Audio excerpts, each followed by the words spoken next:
អូននោះល្បីថាម្ចាស់ករណីឈ្មោះអាឡែននាំចូលផ្លែទុរេនពីថៃមកលក់នៅខ្មែរឥឡូវស្នងការខេត្តបាត់ដំបងចុះធ្វើរឿងមួយនេះបាទជំរាបសួរពុកម៉ែបងប្អូនក៏ដូចជាសួស្តីប្រិយមិត្តទាំងអស់គ្នានៅថ្ងៃទី3ខែឧសភាឆ្នាំ2026កន្លងទៅនេះស្នងការដ្ឋាននគរបាលខេត្តបាត់ដំបងបានចេញសេចក្តីបំភ្លឺព័ត៌មានអំពីករណីអ្នកនាំទុរេនយកមកលក់នៅក្នុងប្រទេសកម្ពុជាក្នុងនោះខាងស្នងការបានបញ្ជាក់ឲ្យដឹងថានៅថ្ងៃទី2ខែឧសភាឆ្នាំ2026កន្លងទៅ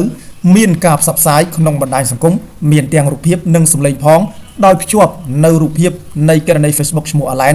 ដែលអ្នកប្រើប្រាស់បណ្ដាញសង្គមថាជាអ្នកនាំផ្លែទុរេនយកមកលក់ជាក់ស្ដែងដើម្បីមានមូលដ្ឋានបញ្ជាក់ក្នុងករណីខាងលើនេះស្របតាមបទបញ្ជារបស់ឯកឧត្តមសុកលូអភិបាលនៃគណៈអភិបាលខេត្តបាត់ដំបងនិងជាប្រធានគណៈបញ្ជាការឯកភាពរដ្ឋបាលបាត់ដំបងលោកឧត្តមសេនីយ៍ទូដាញ់អេកប៊ុនច័ន្ទស្នងការនៃស្នងការដ្ឋាននគរបាលខេត្តបាត់ដំបងបានដាក់បញ្ជាដល់គ្រប់អធិការដ្ឋាននគរបាលក្រុងស្រុកធ្វើការស្រាវជ្រាវរកម្ចាស់ករណីឈ្មោះអាឡែនដើម្បីសាកសួរព័ត៌មានឬប្រភពផ្សេងៗមកបញ្ជាក់ចំពោះករណីនេះ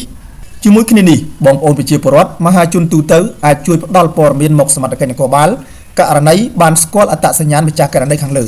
ឬក៏ម្ចាស់ករណីឈ្មោះអាឡែនផ្ទាល់ធ្វើការទំនាក់ទំនងមកសមត្ថកិច្ចនគរបាល